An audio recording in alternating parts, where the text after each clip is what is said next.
Hi, my name is Del, and welcome to Comic Snags. I'm going to go show you a bunch of comic books I acquired from a bunch of different vendors. I'm not quite sure how much I paid for them, but I will try my best to let you know. And then on that note, if you are a returning viewer, thank you so much for watching. And don't forget to hit that notify button or like and comment. And if you are new to the channel, please don't hesitate to hit that subscribe button. Alright, now let me go start you off with this shout out to a viewer. His name is Thomas Tufts PZ7JS, and I'd like to thank him because he did comment on a video that had this comic book on there. This is Dark Horse Presents number 100. This is the 1 of 5. This is the Frank Miller cover, and I showed this, and I love Frank Miller, so that's why I picked this up. But then he actually put a comment on that video and says, "Hey man, check out the back," and so I did. After he told me who the artist was, and I was like, what? I didn't even know that. So here, let's get this tape out of the way. So here is the back page of it. It's Mimi Rodin, but this artist is actually Dave Stevens. So we actually have some Dave Stevens art on the back of this Dark Horse Presents Frank Miller cover. Isn't that awesome? I didn't know that, and thank you so much, Thomas Tuss, for sharing that with me, and I'd like to share with everybody else. So I just wanted to give a shout out quick to him, and thank him so much for letting me know, because I was ecstatic when I read that comment. So anyway, let's get on to the new stuff that I'm about to show you. Like I said, this is from like 2, maybe 3 weeks ago, because I picked it up from a bunch of different vendors. And so let's start off with Wolverine Origins number 38. And this is a great cover featuring Omega Red and Wolverine. Then we have Wolverine Origins number 39. Another great cover, but this is a minor key. This is the first appearance of Romulus and the death of Wildchild. Then we have Wolverine Weapon X number 1 by Jason Aaron. Oh yeah, and I bought these Wolverines for $2 each, I believe. Wolverine Origins number 26, and I believe this is actually the origin of Daken. And then Wolverine Origins number 24 with this great Deadpool Wolverine cover. Although I think this may be Daken disguise. I'm not really quite sure. I forgot this. I did actually read this, but I might have forgotten who got what. I believe this is actually Daken in disguise, but don't quote me on that. Alright, now we're coming up to some comic books I found from a different vendor. This is the free comic book day of Avatar with this great cover. And then we have the World of Krypton number 1. This is actually a free comic book. I believe this is a promotional giveaway for the Sci-Fi channel for Krypton, the series. I also found the Kid Lobotomy number 1, and this is the gold variant. I want to say this is the 1:10 ratio. Then I found this one. This is Superman's Girlfriend, Lois Lane, number 11. And this has a great cover of the Leopard Girl, which is Lois Lane, running around in this leopard print costume. And this one, he had $15 for the sticker price, but I did talk him into it because this is really messed up. This is so beat up right here at the top, and there's another staple here, and it's got staining. And so he ended up selling it for $5. This one was 15, and I believe the free comic book ones were $2 each. Then I also found this one. This is Superboy number 159, and this is a great Neil Adams cover. Ms. Mystic number 1, and this is actually written and created by Neil Adams, which is awesome. And that's the end of that stack, and now we're coming up to a different vendor, and he gave me this because I bought a few comics from him, and he wasn't quite sure what this was. This is Superman Rampage. I believe this is a mini comic from a DVD. I'm not quite sure which DVD it is, but I think it came from one. Then we have Captain America number 11, and this is a minor key. This is the origin of the Winter Soldier.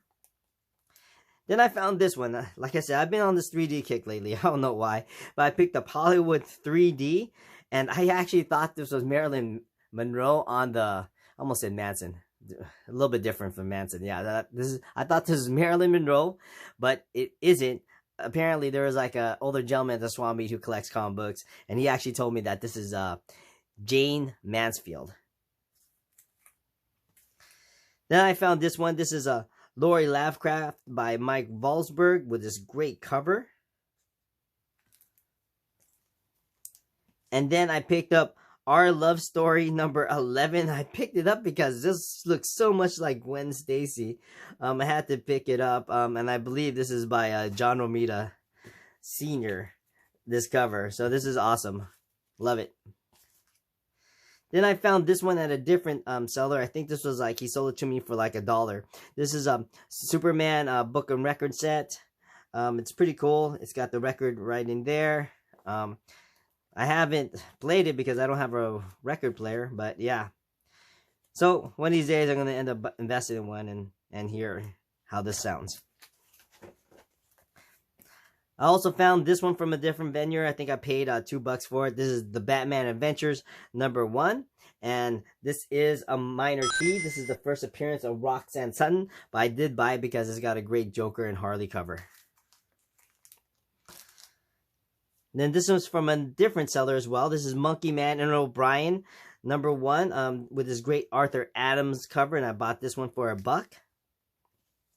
And I found this in a different one as well. This is a Strange Sports Stories number 1, and I picked it up because it had like a fun little cover. It had some trading cards in there, so why not? And then Teenage Mutant Ninja Turtles, and I bought this one for $5 because they were half off the sticker. And I bought this because I've never seen this before. I thought everything was made by Eastman and Laird, and all of a sudden, you know, I see this crazy artwork on there, and I'm kind of excited to check it out. This is issue number 38. And then finally from that vendor, I found What If the Fantastic Four had the same power, which is What If number 11. And I picked it up because it's like a cool Fantastic Four issue, and it's also a newsstand to boot. All right, let's get on with the next stack. Okay, so this stack, I did get it all from one vendor. Some of them were 50 cents, some of them were $1, and then some of them were half off. So let's start off with anything without a bag and board, a bag and board was 50 cents. So this is the Tick, the big back to school special number 1. I actually love the Tick, and I love the cover. So I'm glad I picked that up for 50 cents. Then I found G.I. Joe number 11, and this is actually the second print. And I didn't have this this copy, but then this is also a minor key. This is the first appearance of Doc, the first appearance of Gung Ho, the first appearance of Airborne, the first appearance of Snow Job, and the first cameo appearance of Destro. And so I'm glad I picked this one up. Then I found Magician Apprentice number 5. I actually do love the actual books. I remember reading all the books when I was younger, and I thought they were all fantastic. And this got a great cover by, I think this is Stegman. I don't see his signature on here, but I'm pretty sure this is Stegman. Then I found this Good Girl Art Quarterly featuring Sin and She-Cat. I thought that was kind of cool. Then I found this in the 50-cent bin. This is awesome. This is the Destroyer number 1. And so this is the first appearance of Remo Williams in a standardized comic. I believe his actual first appearance happened in the Destroyer magazine. But I thought this was cool, man. I was actually been looking for this issue for a long time. I'm a big fan of Remo Williams. I watched it as a kid. It was a fantastic movie, and I hear there is speculation that they may be remaking that movie. So if they do, I'm going to be there in the theater to watch it. Then I found Battle World Ultimate End number 1. Of course, this is when Miles Morales' world actually ends up being destroyed, and part of the characters, I think Miles and maybe the Maker for sure, end up on 616. So I'm glad I found this one for $2. Then I found these great Alex Ross covers. This is Marvel's number 1, number 2, number 3. And I found this additional Marvel Alex Ross cover. And I believe this is... Actually, I haven't checked it out. I think this might be the reprint of Marvel Comics number 1. it is a homage to it, of course. And I found this one too. This is World's Greatest, Comics Greatest World #1, and this is Barbed Wire, and this is the first appearance of Barbed Wire. I don't know if anybody saw that movie Barbed Wire. It was not watchable with Pamela Anderson. That was something else. Anyway, let's move forward, and this is the Max #2. I love Sam Keith, and I actually love this cover. I actually have a t-shirt of this cover that I've had since 1990 or something like that. So, and it's still there. It's got holes in it. My wife hates it. But you know what? It's mine, and I'm never throwing it away. All right, let's move forward. So we have Elektra Assassin #8 with this great Bill Skinkevich cover, and this is also written by Frank Miller. I'm actually curious to see if I actually have the whole set yet. I'm not sure. I need to check. Then I found Young Love #124, and I thought this was great. It's an old school romance book. She behind bars. I thought that was kind of funny. It is a little bit messed up here. Otherwise, I'm really glad I picked this up for $2. I found Ms. Marvel #5.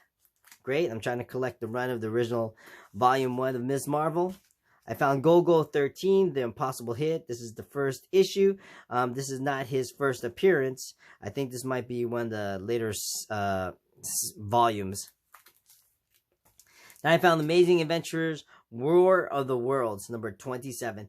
So, I actually thought this was the first appearance of Killraven, but I was mistaken. The cover is so close to it, but I'm still glad I picked it up. It's actually a great cover. And then I found Longshot #6. This is a minor key. This is the first appearance of Mojo, and I've been looking for this one for so long. I'm so happy I found it, and now I have a complete set of Longshot, who is actually one of my favorite X-Men of all time. And then I found this one from the same stack, and this one is half off the sticker price. This is Daredevil #26. There's nothing too outstanding about this issue, except it's got a signature here, and this signature is Brian Michael Bendis, and so I love the fact that I actually found this one. And then the final snag from this vendor is Teen Titans #6, and this is a minor key. This is when Beast Boy joins the Teen Titans, and I thought this was fantastic. All right, let me get you to the last stack.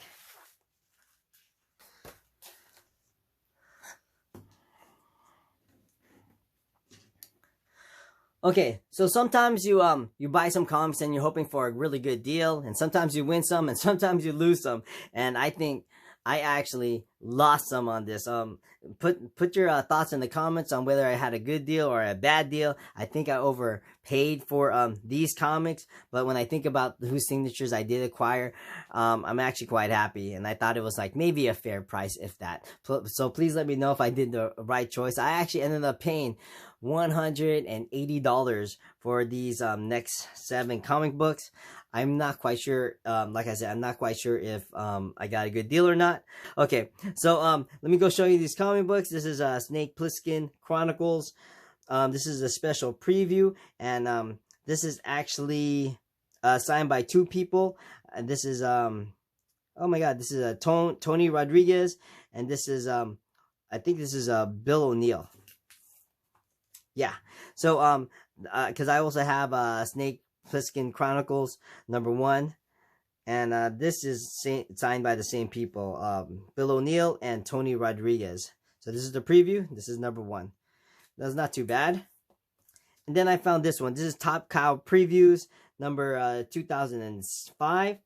And this one was actually kind of a hard one because this had so many people who worked on this book because it's a preview book. And I looked inside. I thought maybe they had signed on their page as well, but they did not. And so it was kind of hard to figure out one of the signatures. So the first signature over here to the right, that one is a signature by Tyler Kirkham, which I'm actually happy to have because he actually made this. He actually drew the cover. So that was I was excited to have that one. But this next signature here, for the life of me, I have no idea who it is. If anybody out there watching this has any idea whose signature that is, I'm gonna make a snapshot close up of this so everyone can see. I have no idea. I was stumped. There's way too many people who worked on this book. It was too hard to track down. So the next one I picked up was Vampirella number 21, and this one I was happy about because I have two signatures on here. This is Amanda Conner and Jimmy Palmiotti, and I'm happy to have this comic because I have a Amanda Conner signature and I have a Jimmy Palmiotti signature, but I don't have both of them on the same comic book, and I thought that was great. Then we have Sideblade She number 1. Not only does it have a Mark Silvestri signature on there, but this is actually a minor key. This is the first appearance of Witchblade, and I'm actually happy to own this one. Then I found this one. This is Tomb Raider Scarface Treasure, and this is signed by Mark Texeira. So I thought this was awesome. I think, yeah, and this is the only one with a COA on the back of it. And then there's this one. This is Witchblade number 67, and this is actually signed by Jeff Johns, which is phenomenal. So I'm not quite sure if I got a good deal out of these or not. A couple of them I probably wouldn't have paid for, but you know what? It is what it is. You lose some and you win some. And so this one I might have caught. I might think it's a draw or a loss. I'm not sure if I won off of this one. But anyway, let me go show you the last snag of the day. Alright. So this one, I think I definitely did win. So this is X-Men number 114. And this is a minor key. This is the first appearance of Cassandra Nova, who is rumored to be in the Deadpool Wolverine movie. So I'm glad I found this comic book to begin with, because I was actually looking for this one. This was a $25 comic book, but what makes this awesome is that it is Slab. It is a green label, which means that none of these signatures was witnessed by CGC, and this is actually a very old case. Look how old it is. It does have a little COA at the back saying who drew it, and of course there's a couple signatures on there. There's Grant Morrison signatures and a remark by Frank Wiley, and I thought that was awesome. They were asking, was it $120 for this 9.2 green label, and I thought that was a little bit too high, and so I started negotiating with him, and you know, he dropped it down to $100, and I was like, okay, yeah, $100. I could see myself buying this for $100 because it's 9.2. So I was just when I was about to hand in the money, I flipped over the case and I saw this. I saw this big crack right here. I don't know if you saw it, and I was gonna, and I let him know, it's like, yo, man, this case is cracked. I might have to get it re-slabbed, and he says, okay, yeah, you know, if you get it re-slabbed, I'll knock off another 20. So I ended up buying this for what I wanted to pay for it, which is $80. So I thought it was fantastic. Because you do have to get a re-slab, but I do like the fact we have Frank Wiley remark and a Grant Morrison signature on there. So, alright, that was the last snag of the day. Thank you guys so much. Let me know if I got a good deal, I had a bad deal.